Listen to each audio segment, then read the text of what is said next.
Here's a quick update on the CNC Scrollsaw saw. I have it mounted on the frame with an aluminum bracket that lets it flex as if it were in its actual position, and I'll be testing at increasing speeds.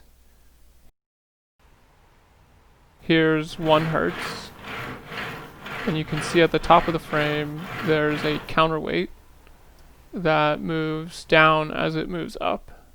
There's 2 hertz.